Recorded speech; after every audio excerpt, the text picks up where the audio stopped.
to the podcast, where we blow up all the jokes. Only bombs, detonate another bomb blast with every soda pop, soda pop, pop, pop. Only bombs, only bombs, only bombs. And how do you pronounce your name? Yehee. Yehee. Okay, I wanted to make sure that I said it correctly. I didn't want to be like, "Hey, Yehee," if that's not how you say it. You know what I mean? That happens. Yeah, you probably get that a lot, huh? Yeah. When I was younger, when I was like 7 years old, I was like tired of it, and I was like, "Call me Nicole," you know. And I went by Nicole for a long time up until I just became an adult and I went into the work field, you know. Yeah. Oh, you went by Nicole? Yeah. Yeah. I just chose it from like a list of American names, like number 22 or something like that. And like at the time, the number one was like Emily and Elizabeth, you know. But then I didn't want to be like Olga or whatever, you know what I mean? But Olga. Right. So I just chose something, and then it turns out it was like everyone's middle names apparently. But Nicole? Yeah. Yeah. It seems to be a very popular name for sure. Mm-hmm. You know, like, but Yehee, I think, is so much cooler because it's your name. Yeah, it is, and it's short, and it kind of fits with comedy because it sounds like a laugh, and yeah, just bringing my real name, my Korean name back, I think is very symbolic. Yeah, yeah, and then you felt good about that. Yeah, then you know, so no more Nicole. No, ew, I don't even know who that is. That's you from the past, I guess. Yeah, it's a bop. That's it's a bop. That's my thought phase. Yeah, no, I get it. My so being named Trey, right? I've quite a bit wanted to like change my name or go by my middle name, which is Michael. You know, and so I remember when I was younger, I used to experiment and just pretend like I was somebody else, and I would just say, you know, "Oh yeah, no, my name's Craig." Yeah. Or something, or like Trevor, you know, something that kind of resembles Trey, but it's not, you know. Yeah. So it's kind of cool to meet somebody else who kind of sort of did that. Yeah. And we need more Asian names, you know. I think whenever a lot of people immigrate over, they tend to just go by something else for convenience of other people's sake. But and then we've kind of whitewashed ourselves. So so where are you from originally? I was born in South Korea. South Korean? And then I came to Houston like 6 months after 9/11. Yeah.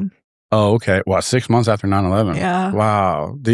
How old are you, if you don't mind me asking? Yeah. I was almost 7 years old, so. Okay, cool. So you actually have like somewhat of a recollection of it. Yeah, I'm still fluent in Korean, and I remember I have a lot of good memories, or just memories of Korea. But it was just a really weird time to be an immigrant to here. Oh, back then, huh? Yeah. Yeah, because I feel like everything was on high alert back then. Yeah, and I mean, like, it helped that I'm South Korean because no matter, like, we're the biggest allies and dick suckers of America, it feels like. But, whoa. But, holy shit.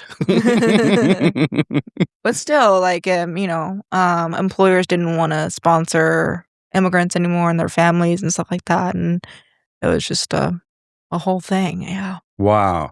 Does your family have opinions on this whole ICE thing that's going on? Oh, absolutely. Yeah. I mean, I'm a U.S. citizen now, and my mom's a green card holder, but we're still like nervous. You know, yeah. My whole life, our whole lives, it felt like we just kind of were 10 steps ahead of a big boulder just chasing behind us, you know? Wow. From just relocating to America. Yeah, and then just following immigration law and stuff like that. And for a while, we were undocumented because getting the work visa renewed for my dad was so hard right after 9/11. Wow. Yeah. Man, that's crazy. And did it ever feel like it got easier?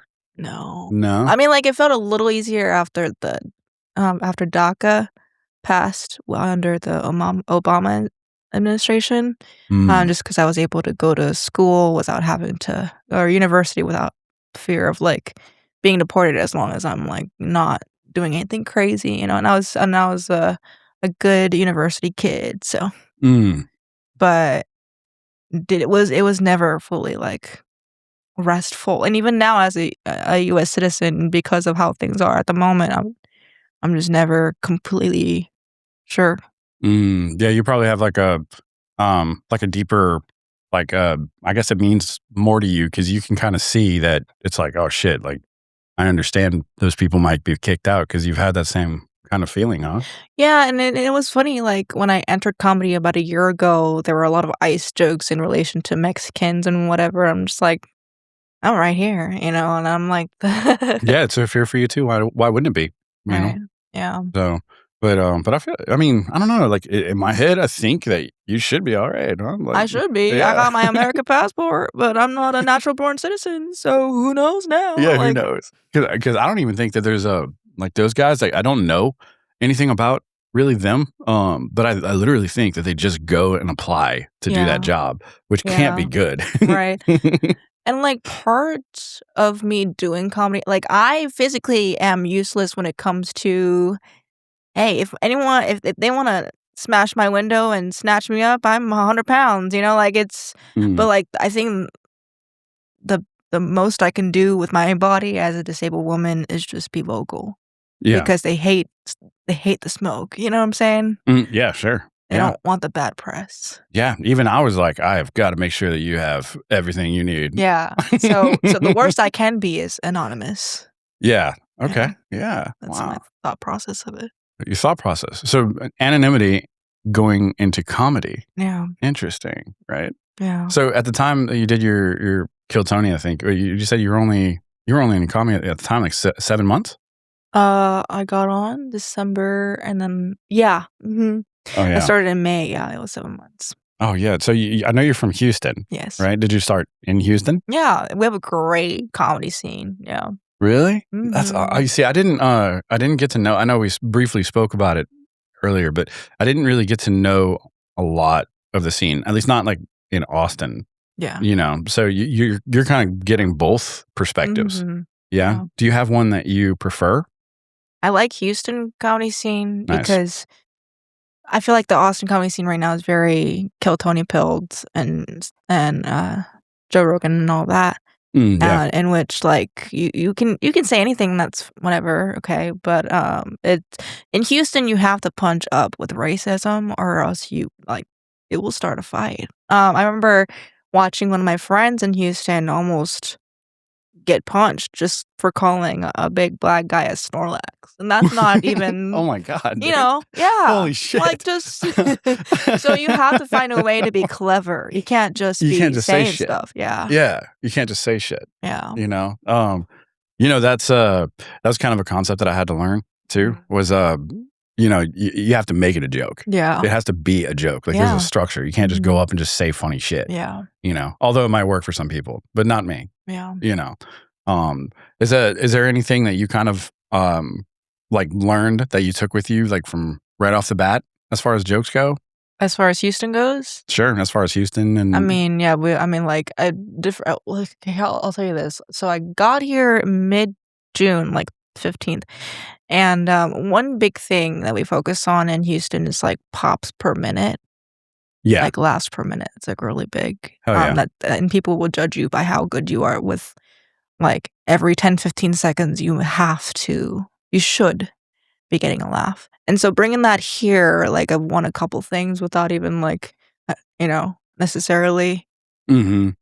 I didn't even like, for example, I got a spot at, like, a Creek and Cave show, Mm. coming up, and it was during an open mic, I didn't even know it was happening, but I brought my best stuff, and I had that 10 to 15-second mentality, Mm-hmm. and they were tallying up laughs, Oh wow. and turns out I won, and I didn't even know the host was like, "Oh, you wanna be on the show?" And I thought it was just an invitation, and then the next day, Mm. I see a post where it's like, "Oh, yeah, he crushed last night and got a spot on the July 5th what, what is it called? The, Comedy Ladder show at the Creek and Cave," whatever. oh, you're doing it July 5th? Yeah. Oh, that'd be awesome. So and I didn't even expect it, and then the next day, same thing, like, I did a different open mic somewhere else, and then turns out they were tallying the laughs, and also like there was a bucket of like best jokes or whatever, and it was just like, oh, okay, and wow, yeah, that must have been a really cool feeling. Like, it's showing exactly how much, everything that you've learned in Houston, you bring it here, and you got a good result from that. Yeah, and to hear like, oh, you got 12 pops in 3 minutes, I'm like, I know math. Yeah, you laid it down, huh? That's every 15 seconds on average. Easy, motherfucker. Fucking, that's how I work. I try, not always.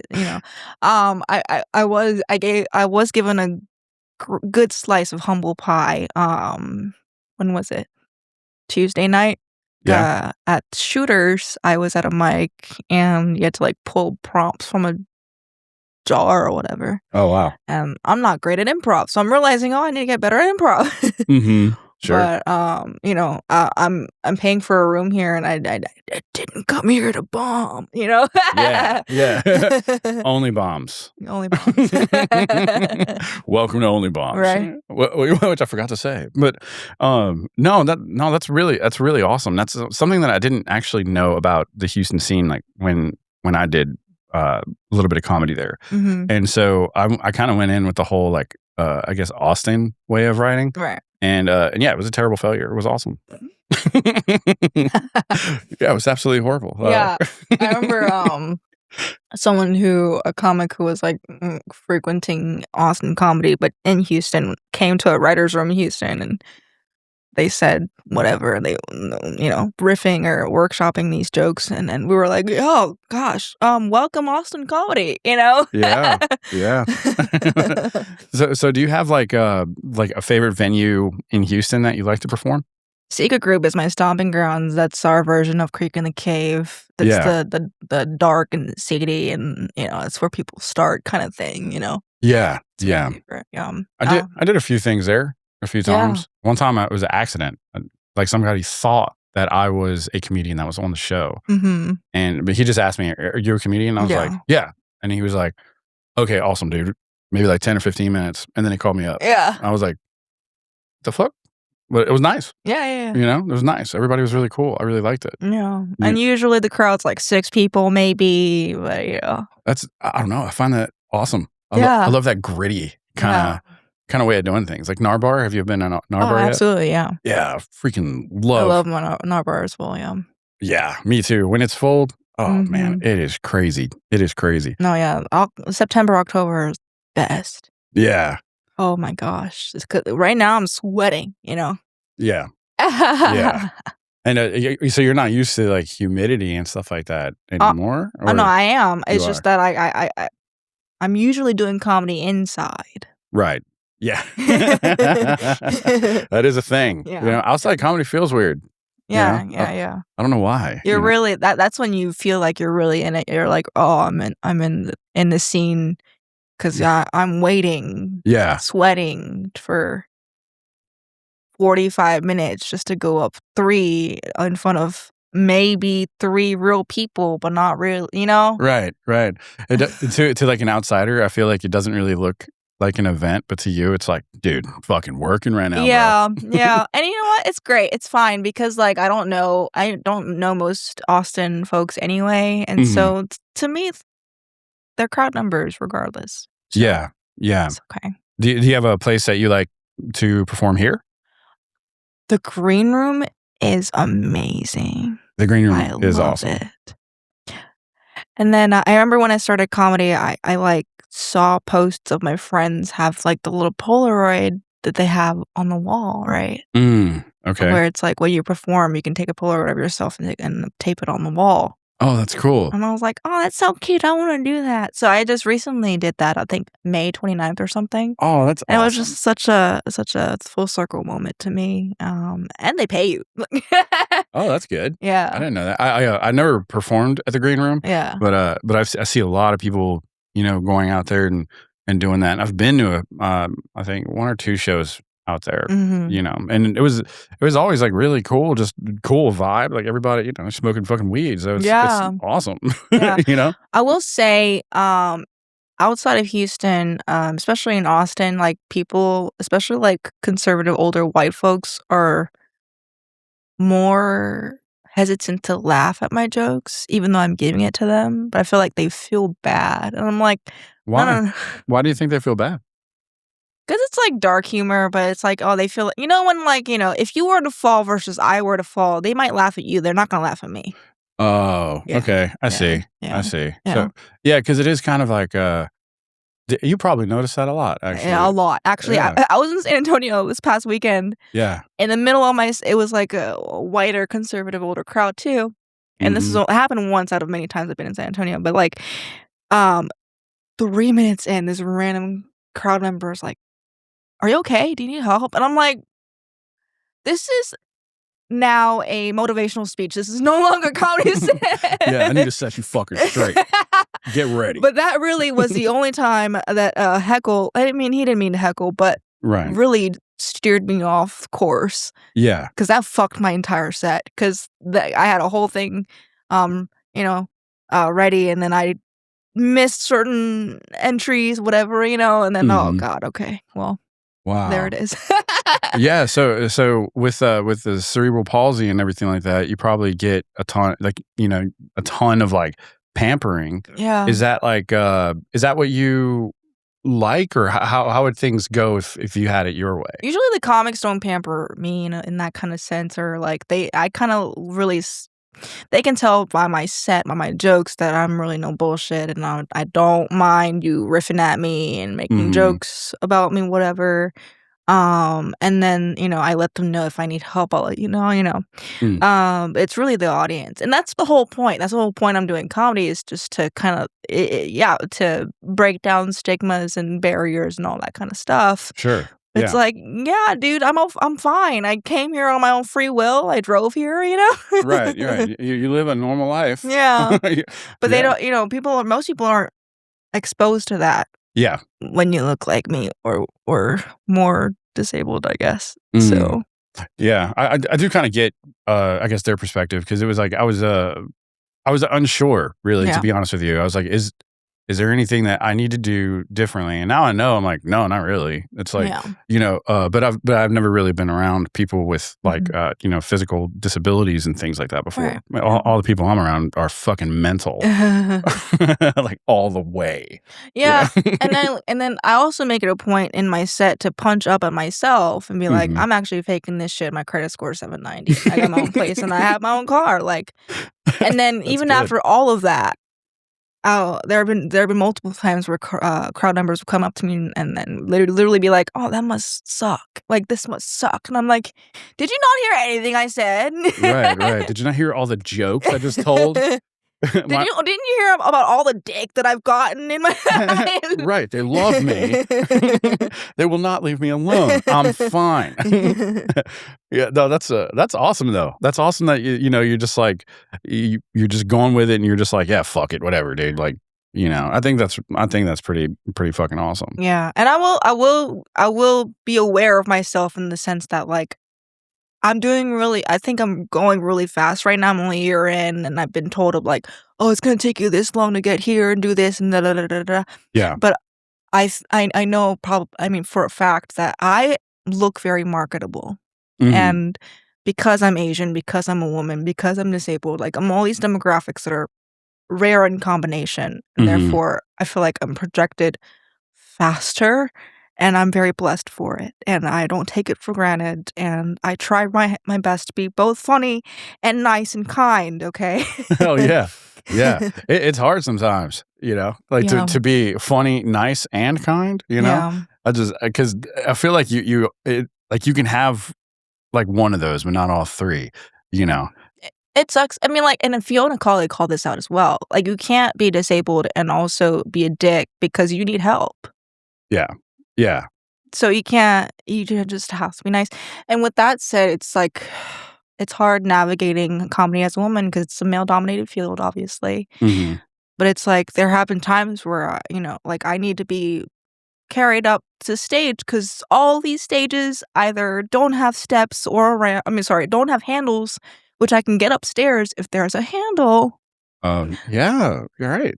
Yeah. Like the Vulcan. Like, I'm a name dropping this one. Vulcan. Where else? Sunset was the worst. Sunset was the worst? Oh my gosh. Oh, and then Creek in the Cave, they really try. They have a ramp, but like it's very obviously specifically only for wheelchairs because I have to kind of spread out and it's like steep. So the steeper it is, the more stable I need to be. So I need to spread out more, but there's not enough ramp. Yeah. Yeah. Whenever they wheel somebody up in a wheelchair, it looks kind of like they're going up on a roller coaster. It's just and then going down looks like scary. Yeah. But yeah, and then so I have to have like my trusted friends to carry me because every once in a while I'll be like, all right, like please carry me up, and I get groped. You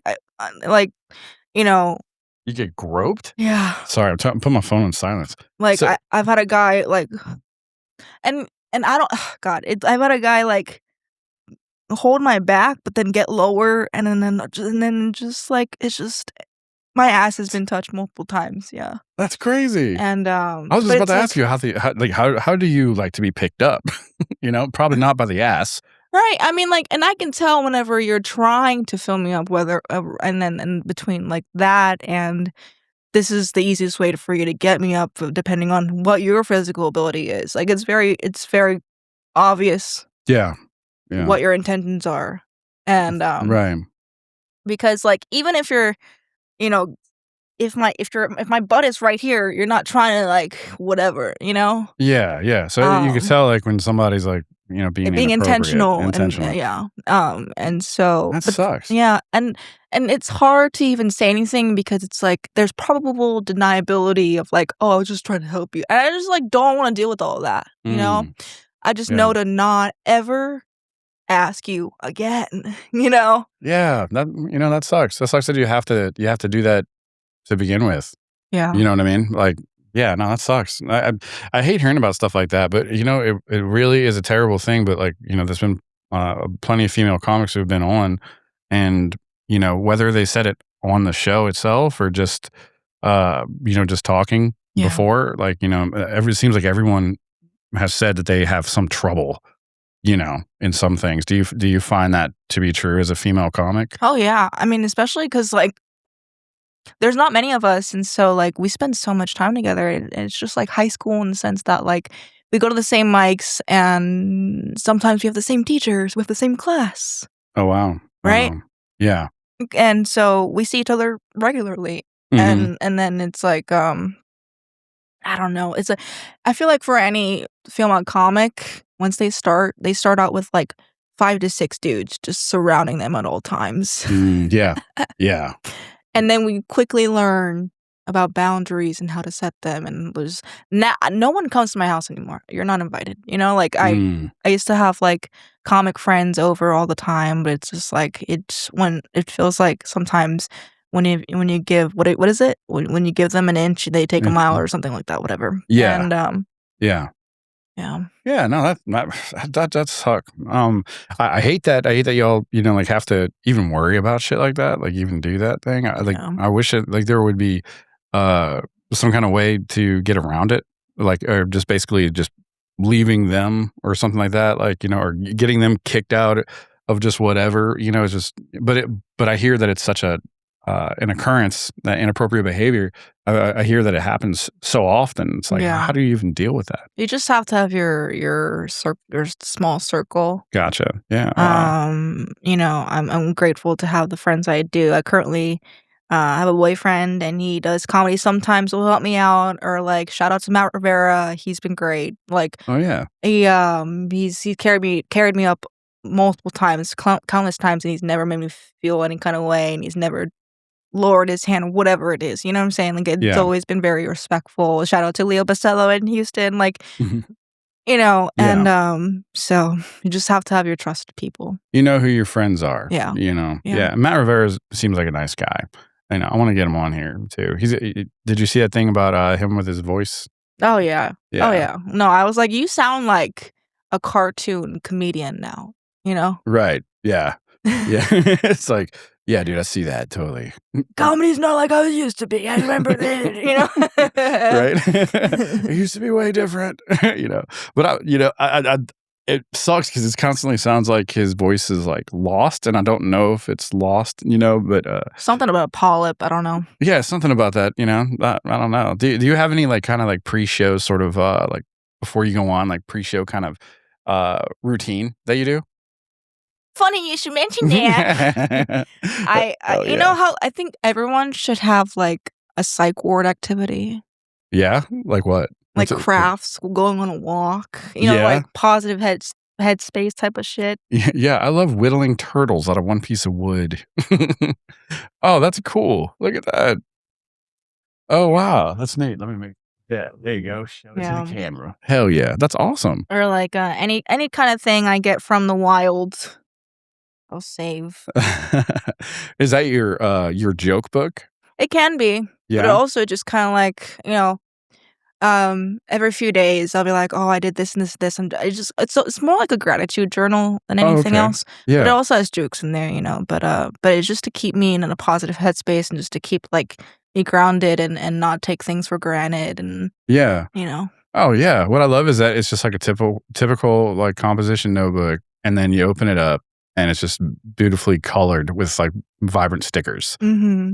That's really awesome. It's kind of like, dark on the outside, but inside kind of cool. Yeah. I mean, I feel like when you're in the hustle so much, like you forget that like, oh, this is just an art show. Oh, this is but it's like, this is not normal stuff. You're doing it, Yeah. I totally get it. That's not. I had to kind of observe that within myself, kind of thing, like realizing that comedy is different than just kind of speaking. And I had to learn a lot, and I don't think I'm ever gonna fully know. I'm still learning, but like, what's your sort of joke writing process? Do you like observe things and then like kind of just write it down as a thought and go back, or what's your process? It's more like life occurrences, and that's why also it's important for me to take breaks, just because like things that happen to me or around me is just funny. Like the whole thing, like I just said about in San Antonio, someone just like, "Are you okay? Do you need help?" And I'm like in the middle of my set, and I'm just like now I'm Tony Robbins. I don't know who you think I am. My first joke ever was like, most women get preyed on PREY, but I get preyed on pure AY. Yeah, that's good. Yeah. That's a good little play on words. Yeah. Good little wordsmithing you got going on there. And so like, and I'm blessed for those experiences in a way, as weird as they are, and it shows how differently people can or do treat me. But it's all just stuff. It's not all true, right? There are some little tweaks to it, but it's all mostly just personal experience. Or like I've been flown out. I have a joke where I say like, I'm a reformed hoe. I've been flown out multiple times. So if I can do it, you can do it too. You know? Yeah. Yeah. Dude, I'm a hoe. I want to be reformed. No, that's awesome. So like when you're writing down these like thoughts in this notebook, like is there how do you know that how do you know something's going to be a joke? You know what I mean? I don't. I just try it. Okay, gotcha. Yeah. So it's just sort of like a journaling kind of thing. Yeah. This has potential. I'm going to make it a joke. Yeah. Or like I just thought of one like 2 days ago. It's like, because y'all have a lot of Waymos. Yeah.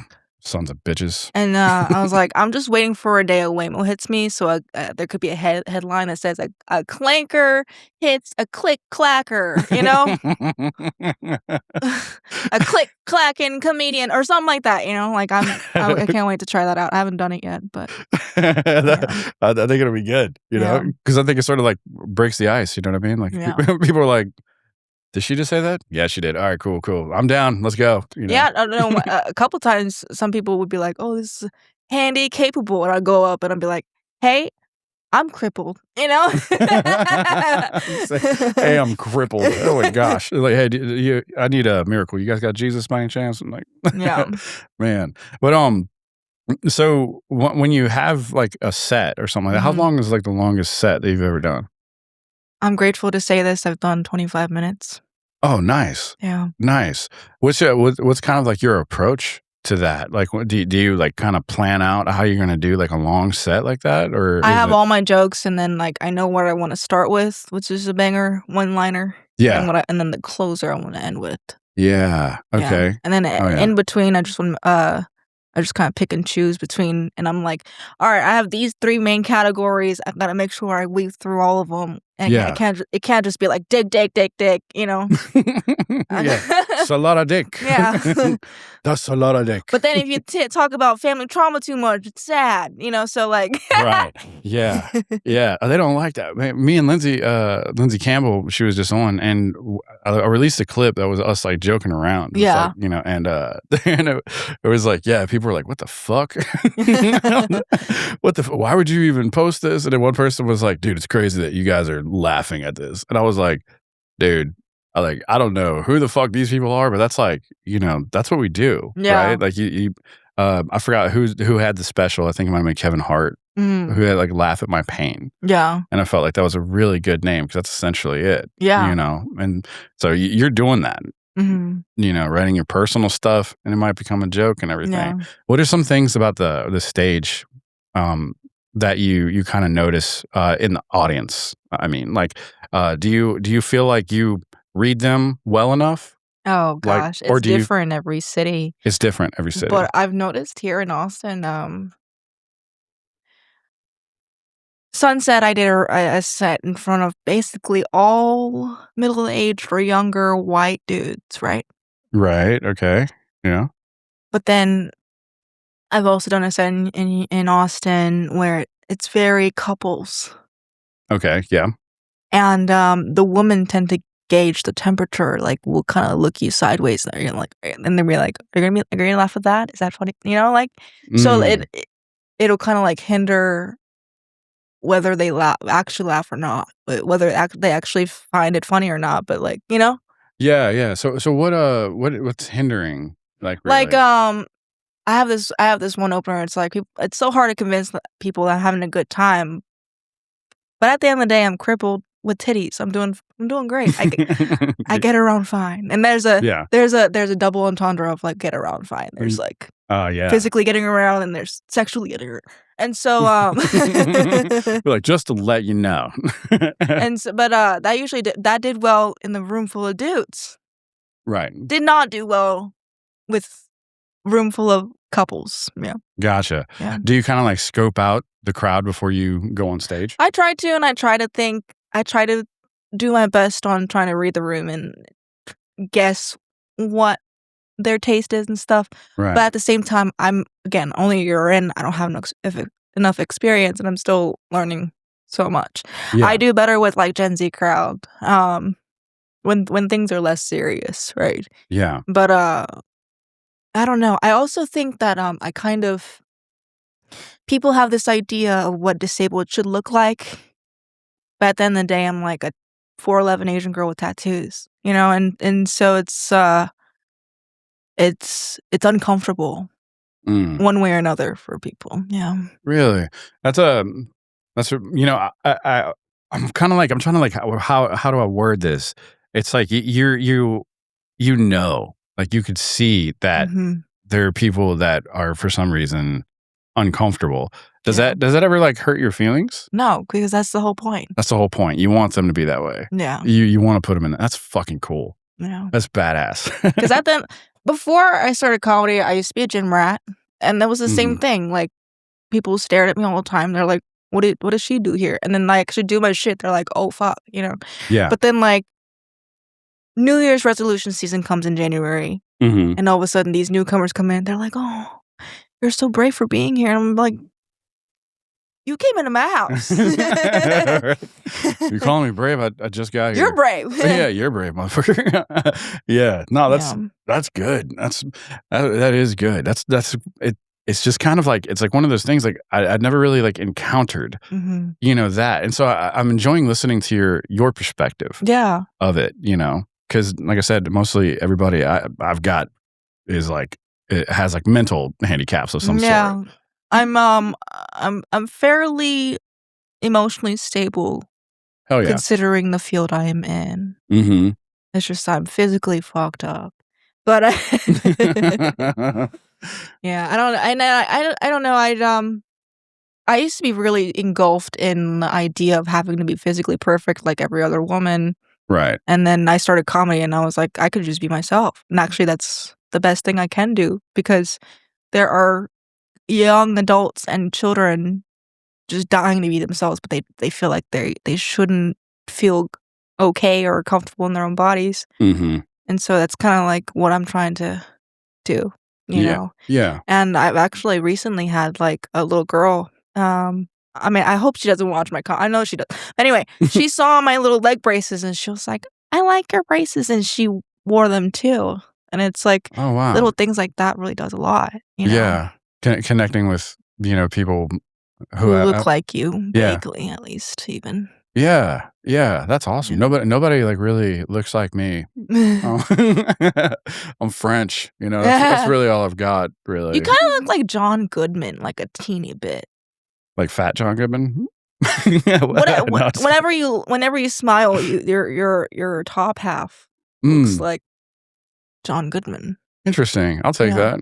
That. I mean, I like John Goodman. He's pretty cool. He's Sully from Monsters, Inc. That's awesome. 1.21 gigawatts. Hey, he's very talented. Yeah, he is. Yeah. You ever seen Oh Brother, Where Art Thou? Yes. Yeah. I really liked his character in that. Yeah. Even though he was super dick. Yeah. But I like, I love that movie. Yeah, that was a great movie. That was a great freaking movie. Have you seen any like really good movies lately? No.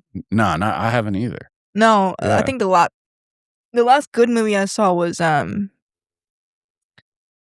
Frankenstein with Jacob Elordi.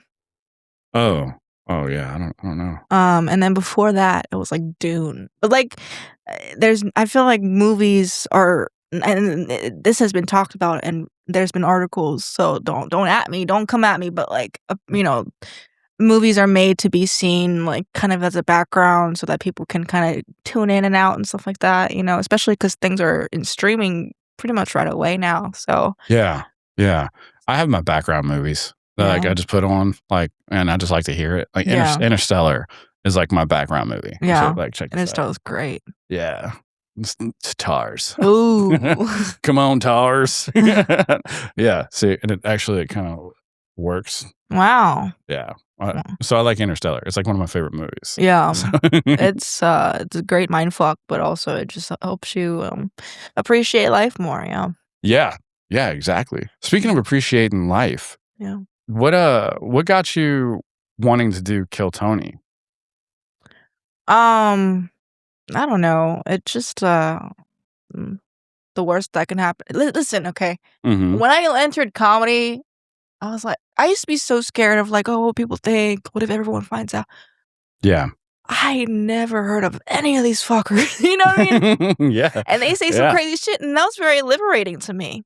It was liberating to you. Yeah. How so? Like, was it just like to know that like people are saying worse things that I could ever say. Gotcha. And I never even knew who they were. Yeah. Before I started comedy. Yeah. And even my mom has never seen any of it or know basically of any. She doesn't even know I'm here. She doesn't even know I'm in Austin. I've been in Austin for like 2. What? Oh my gosh. Does she live in Austin? No, she's in Houston. She's in Houston, but she just has no idea. I just call her and she's like, "Are you okay? You doing good?" I'm like, "Yeah." Doing great, Yeah. But she watches her little Korean dramas and stuff, and that's her little world. Oh. And so she watches it on like satellite TV or something, or it's just on YouTube and like little Korean streaming things. Yeah. Nice. I was asking because I don't know how, but my smart TV, it's like a Samsung. Yeah. And I was changing the channels on it, and I ended up on Korean soap operas. Yeah. And for some freaking reason, it's been on that for like weeks. And I'll just sit just like, whoa, I have no idea what they're saying. Right. No idea what's going on. But I'm like, why is this cool? Right? I don't know. I'm not really into Korean dramas. It's better now, but it's so like marriage and like love centric. And I'm like, that's so outdated now. Like, it's better now. Like there's more powerful female leads and stuff like that. But that was only recently since K-pop popped off. But before that, it was just like really like, oh, I need to be wife material and like, oh, really? I have to be. Like it's about, I don't know. I don't care for it. Or I didn't. But to answer your question more, I started comedy after my 3rd layoff. After your 3rd layoff, and then a breakup, and I was like, fuck it, And when I entered comedy, like KillTony was I found out is a big thing, and I was like, I need this to work Yeah. faster. Yeah.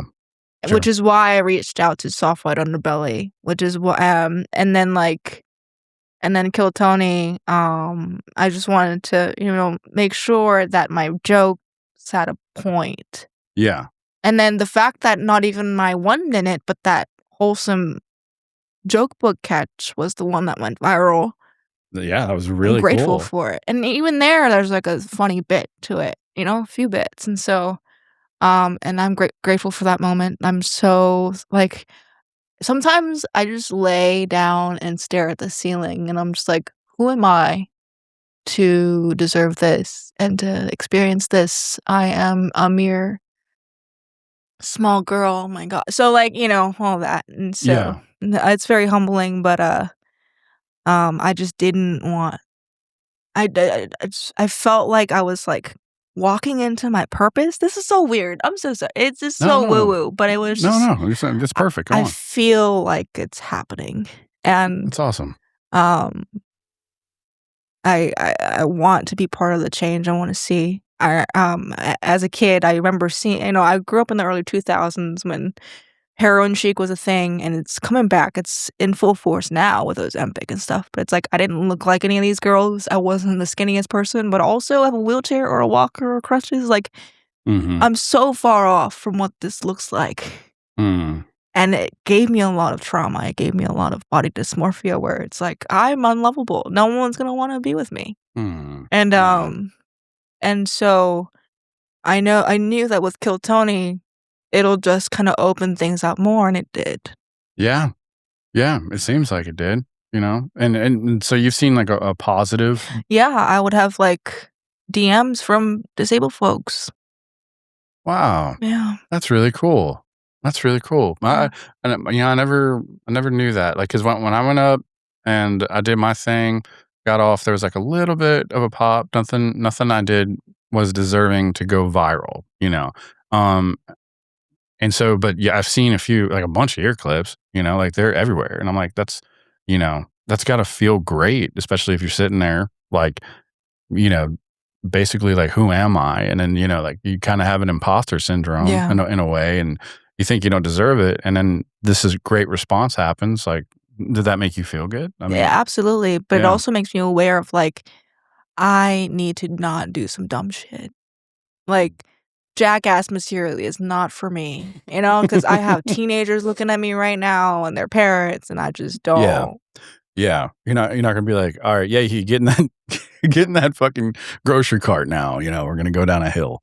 Yeah, and whatever it is. Yeah. Yeah, like, that jackass kind of thing. I think I went different direction than what you were talking about. and also like if I was a disabled man, I think that'd be received differently, and that would have more leeway in that way. But especially as like a almost 31-year-old woman, we're gonna be seen as like, oh, you're responsible. And you know what? I get it. Yeah. And I'm aware of like the social impact if I were to. I also don't want to do that. So yeah. But yeah. So and that's fine. Yeah, you're trying to make a name for yourself, like your name. I want to be a positive impact for the most part, a net positive. There might be some, anything dumb I say, it's just like a nuance. Like I have this joke where it's like, if I see some wheels, I'm swiping left because we can't both be disabled. And most people agree. Most people agree, huh? Like, you can't pick off something off the floor and I can't either. What are we going to do? You know what I mean? Like, oh, yeah. Oh, Jesus. Have you ever seen that movie, So There's Something About Mary? No. So they have a guy in that movie who he's pretending to try to get with this girl. Yeah. And he walks with crutches like those, although he's not like disabled in any way. And he drops keys. And it's like one of the funniest parts in the whole movie with him trying to pick up the keys but being in those crutches. Yeah. You know what I mean? I'm just like, I was just sitting there like, as I was watching, I was just like, dude, how would you pick shit up? I do pick stuff up. It's just carefully and slowly. Carefully and slowly. But, but the point is like, we're obviously going to have shit to do. We can't have like half a thing to do a day. And You know, it's just I'm aware. Like, if you're disabled, like I can't be really that much of a help for you. Like it Right. on either ends, it's just gonna be hard. Yeah. Right? And it's gonna be like the older you get, I feel like we've realized that like love is great, but it's often not enough. You know what I mean? Like we have to be stable in some ways, and also like if one person gets hurt, the other person has to step up and all these kinds of things. And that's possible with money. But what percentage of us is super rich? You know what I mean? Right. Yeah. Yeah. I feel like you got to be so lucky. Yeah. You know, because generally also disabled folks make less money. Like Mhm. you know what I mean? Like just from discrimination or limitations, whatever it is, we can't have all jobs given our physical abilities and stuff like that. Yeah. So just generally, right? And so like, yeah, I mean, yeah, and it's a hard truth, and that's what I also want to bring to comedy. Yeah. Yeah. Do you have any inspirations that you just kind of like, a comic that you may have seen and was like, man, this guy's great. I'm trying to fuck. I want to talk to Fiona Cawley so bad because like I feel like she has a blueprint in a way Okay. that like almost no one else can provide because we're both in this KillTony space. And like we're both disabled. We have different disabilities. Yeah. But we understand needing help all the time and like, you know, navigating being like a woman and like, you know, all these things. And it's like Sure. I just need some kind of guidance because I'm not famous by any means, but I'm still getting recognized to the point where it's still scary to me being recognized at all because it's like you're a stranger. Sure. Yeah. Yeah. And at any point I'm in danger, you know? Sure. Yeah. Yeah. Man, that's I feel you there because it's like you have like to worry about so much and then a little more. Yeah. You know, and so I can see. I wonder how she does navigate it. You know, she is really funny. She is. You know, and so I see why her getting up there and doing stuff. She's also sharp. You know, but yeah. I wonder. I wonder how she navigates it and like how it differs. You know. I did meet her one time and she called me able-bodied and I thought that was so funny. That's awesome. But like the comedy club we met each other at, their elevator was down and I was able to get up the stairs. Oh, you were? Yeah. Oh, no, I'm good. able to get upstairs as long as there's handles and railings. Yeah. Right. And so like with that alone, she was like, "You're able-bodied." I'm like, "Oh my god." Yeah, that's great. Crazy. That felt good, huh? I don't know if it's good or bad. I don't even like you're the headliner right now, and this is I was like 4 days in the comedy, you know. Yeah. Oh wow. And I just like met her. It was just like everything aligned when I started comedy. Like that weekend, Fiona Cawley came to Houston to the riot. Oh wow. And then I met her there, and yeah, but it's now I'm just like, bro, I need your help. I don't know. I just want to talk to you. Like, what's going on? You know? Sure. Yeah. I hope you're able to sit down with her and talk to her One at day. some point. Yeah. I know it's gonna happen, but yeah. Yeah. It'll. Well. Yeah. I'm more than sure it'll happen, especially here. You know, because I feel like she's always just around here somewhere. Yeah, she is. You know, I mean, not in here, but yeah. What are your goals for comedy? Like, where do you see yourself? I would like to, even venture into like acting. I wanted to register for acting and improv classes so badly while I'm here, and I'm so lost and new to that world, even this space, even that like I didn't realize those classes fill up like in advance, like really quick, and they only do like 10 to 12 people cohorts at a time, and I'm like, duh, you know. But I would love to get into like acting as well, you know. Oh, that would like, be cool. Just to provide that little bit of representation, and I don't know. Yeah, would you if you did get into acting, would you do like movies and then or like TV or just really yeah, I anything? would love to be in like something like a silly, major motion picture, like a comedy, maybe a rom-com. Who knows? I don't know. Hey, that would be cool. First thing is getting my foot in and getting some acting chops, improv chops. Yeah. The I think that the amount of people who do not have disabilities playing somebody with disabilities, I think that needs to be like brought down, because I'm sure there's a lot of people who have disabilities who want to be, actors, right? And they want, and it's like, why the fuck is that role going to that person? It's all about profits, baby. Yeah, it's all about profits. Because at the end of the day, like this just happened. Like I forget that, what, my body is disabled and it does get tired faster. I was out doing comedy on Tuesday with like, I don't know if you know Princess Rubber Ducky. She's blind.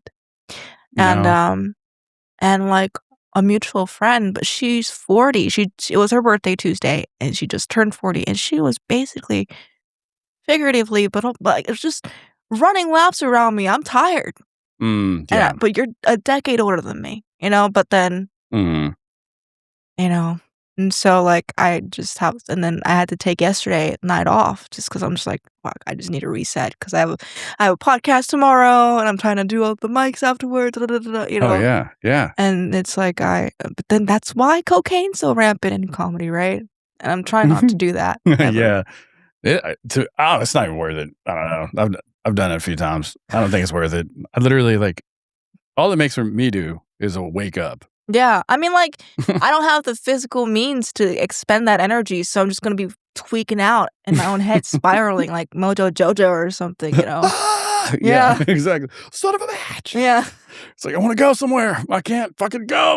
I'm like calling everyone in my contacts, Right, dude. Okay. Hey, I'm just calling you like 20 minutes. All right. Look, when I was 4, Yeah. You go every year. You're like, yeah. And now I'm 7 and then this happens. But yeah, it's like, I always wanted to be an actor, like before, like years ago. Yeah. And I did like extras in like a few movies and in some TV shows and stuff like that. And I got to see like how it is. And it's actually a big reason why I even did everything like the way I did in here. Oh, yeah. Just like watching that kind of stuff and everything. So you would do comedies. I don't know. I could also just do extra. I want, and I've said this on Soft White as well. Like, I want to be an extra in the back where I obviously have extra legs, and they're like, "Well, who's that?" Extra legs, like 4 legs. I have 4 legs. Yeah, you got 4 legs. That's really cool. And it's like, what? Even just having that kind of response, I've done my job. Yeah, I've always wanted to do like skits, like comedy skits, like Saturday Night Live or something, because I was a huge Saturday Night Live fan. Yeah, growing up, And is that what you used to watch? Like, did you ever watch Mad TV? Mad TV. I was a Mad TV girl. Yeah. Oh, that is awesome. Yeah. Do you remember a cast member? I don't think he had much time on there though. His name is Pablo Francisco. Are you familiar with him? I don't know names at this point because it's been so long, but I probably know all their faces. I've watched from beginning to end, basically. Yeah. Yeah, he just came. So he was on Mad TV like a while ago, and he's known for his like his sound effects. He's very goofy. He's hilarious. He's definitely one of my favorite comedians. He has one of my favorite specials, but it was released back in 2004. But anyways, yeah, well, I forgot where I was going with this, but I think Mad TV acting. Yeah, Mad TV acting. Skits, SNL. Yeah. So Pablo Francisco was just in San Antonio, and I wrote like his people to try to get him on. Yeah. And yeah, no, I'll write so many people try to get him on. Hey, that's half the hurdle, Right. You never know. You never know. It's like that. The Wayne Gretzky quote: "You miss 100% of the shots that you don't take." Right. It's so funny. I had like 2 people be like, "I would love to open for you." I'm like, I don't even know what you're talking about. Like, I don't. Open for what? Yeah. I'm not, but one day. But oh yeah. It's funny, as soon as I entered America, like one of the first Korean people I saw on screen on TV is Bobby Lee. Oh, so he's a huge influence for me. He's like, I know he's not a great role model, blah blah blah blah. I don't care, whatever. But like, it's just to see someone who, especially because Koreans are very like in themselves, and they're very like conformist. That's kind of the culture. And so to Oh. be daring enough to be silly and stand out and do funny shit, weird shit, whatever, it was very inspiring to me. Yeah.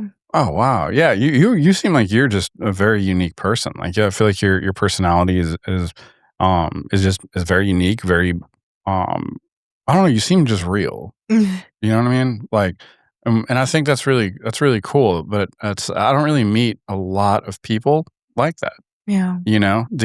And I'm just saying that because, you know, you mentioned like sort of like I called it the imposter syndrome. Do you feel like that's accurate, what I said? Yeah. I mean, Yeah. like,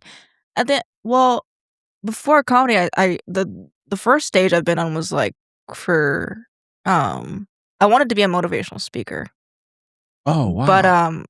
But then as years went on, I'm like, it's also male dominated, and also who am I to tell you what to do with your life? Mhm. And it just felt pretentious in a way.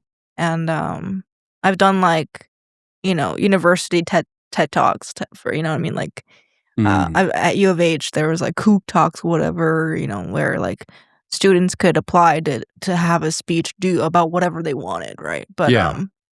But so instead of me talking at you, trying to convince you to change the perspective, it's easier to do that when you're making people laugh. Yeah. But that comes from realness. Yeah. Yeah. That comes from realness, you know? And that seems to be like a theme lately is people are talking a lot about just being authentic, just being yourself, you know? It's hard, especially now. It's like with people like Clavicular and the Manosphere, I can only like it's just and the heroin chic coming back. It just feels like slop. It feels like just people pleasing and trying to be perfect. And Yeah. when you're already look like this, there's no way to even be close to that, even further from anybody else. It seems like than any able-bodied person. Mm. So Yeah. Yeah. It's so funny. It's so funny because it's like I have like a thought that I want to like say based on what you're talking about, and then like it just immediately goes away because I have like so many different questions about like just the challenges that you find like day in and day out. It seems like you have to deal with something new every day. Yeah. Yeah. I mean, and me even taking the chance to be out here, in Austin by myself is just like, what the fuck? What am I doing? Yeah. Yeah. So is there like an ultimate like dream that you're trying to accomplish? Like, is it like a special that you want, like a Netflix special, or do you just want to go on tour? Like, that'd be cool. I would like tour first and just kind of meet people around, just for people to be able to see what's possible. Yeah. Netflix, that's cool if it happens, but I try to like kind of remove myself from like the end result too much and just try to enjoy just one thing at a time, and usually it just keeps going. Yeah. But my goal is just to make people feel as comfortable as possible within their own bodies, whatever that means. To what scale, I don't know. Yeah. I mean, through the power of humor, you can do anything. I feel like you mentioned Fiona Cawley a second ago and how you just wanted to pick her brain and stuff like that. And it's interesting because it really shows that despite any kind of physical disability that might be occurring, if you have something to say, you can say it. Yeah. And I think that's cool. You're going out, you want to be a motivational speaker. That is so cool too. I've always wanted to do that too, but then I started thinking, I was like, I'm kind of fucking dumb. I'm like, and I don't really have opinions, like many of them. I'm sort of like I don't know. I'm just like kind of creamy peanut butter. I'm just like, this is it. Yeah. I mean, I wouldn't be talking about anything like grind set or whatever. It's just more like, hey, you can enjoy life. You can enjoy life. Yeah. What kind of things do you do aside from comedy? That's like a hobby. I do my little psych ward stuff, and then I go to the gym, and honestly, between like content creation, this, and trying to keep myself relatively healthy, the day is over. So yeah. But the crazy thing is, comedy was supposed to be a side quest that I just tried. And then you fell in love with it, huh? Yeah, and then it just kept going and kept getting bigger. Wow. Yeah. It felt like it was just, there was no stop to it. Like, I have a day job, and I ran into the cast. Do you know Ned's Declassified School Survival Guide? No. It's a Nickelodeon show, but not Dan Schneider directed. Oh, okay. But like it was alive and active in the early 2000s. But I had happened to just run into that cast on a day of work, and whoa, yeah, that's cool. And then their agent was like, "I saw you on KillTony.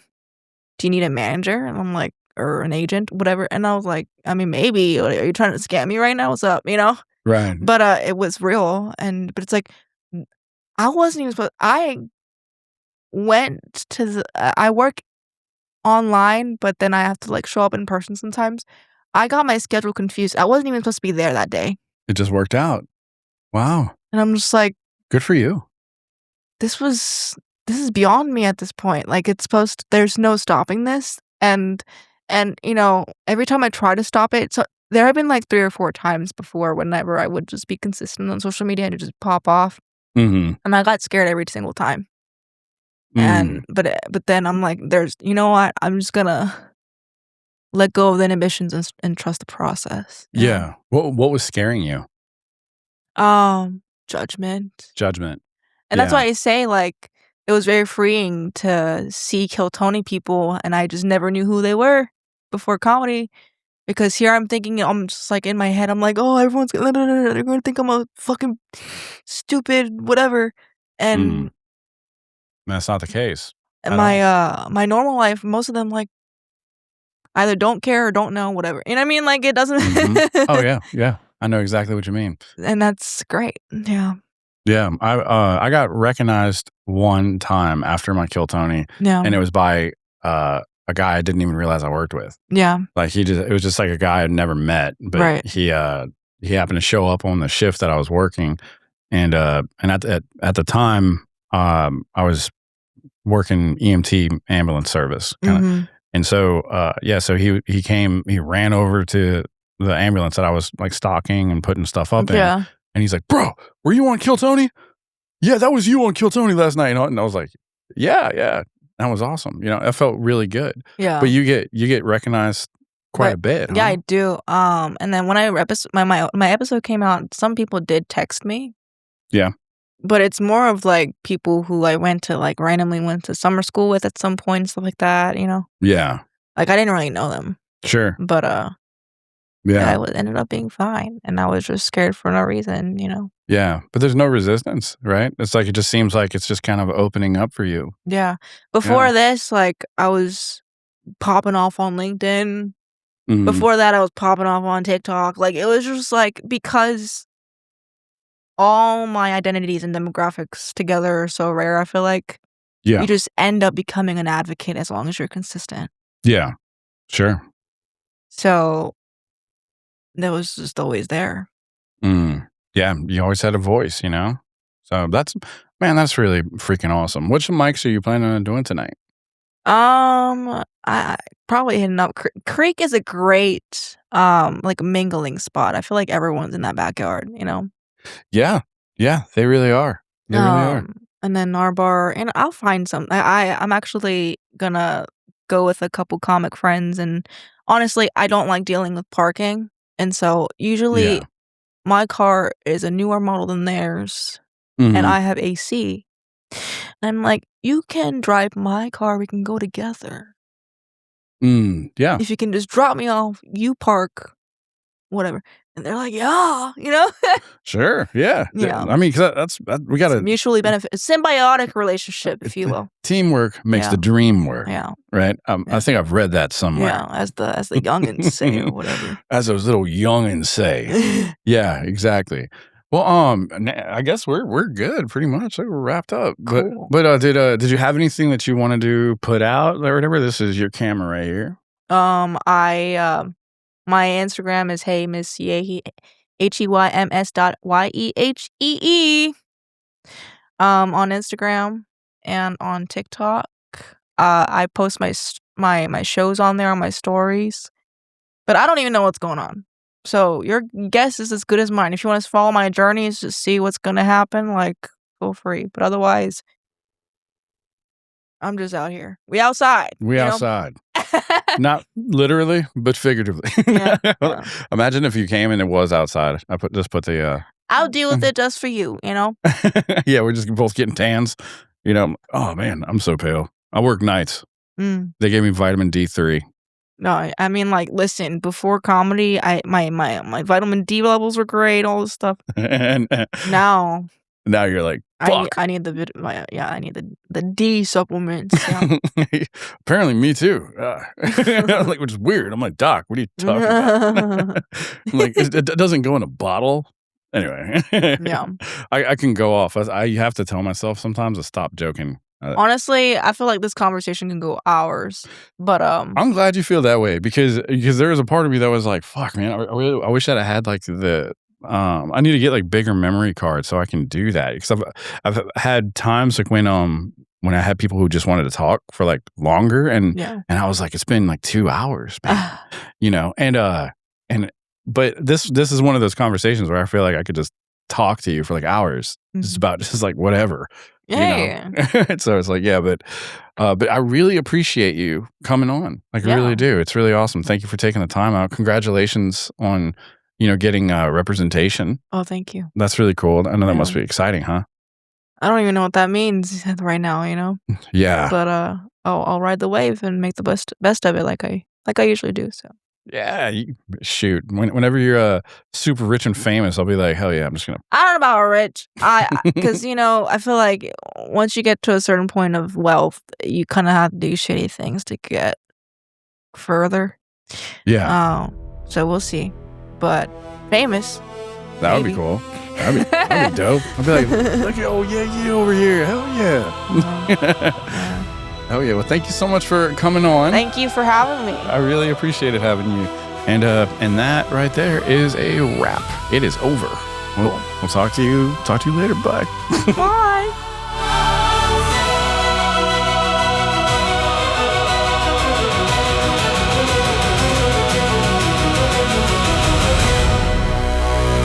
Welcome to the party.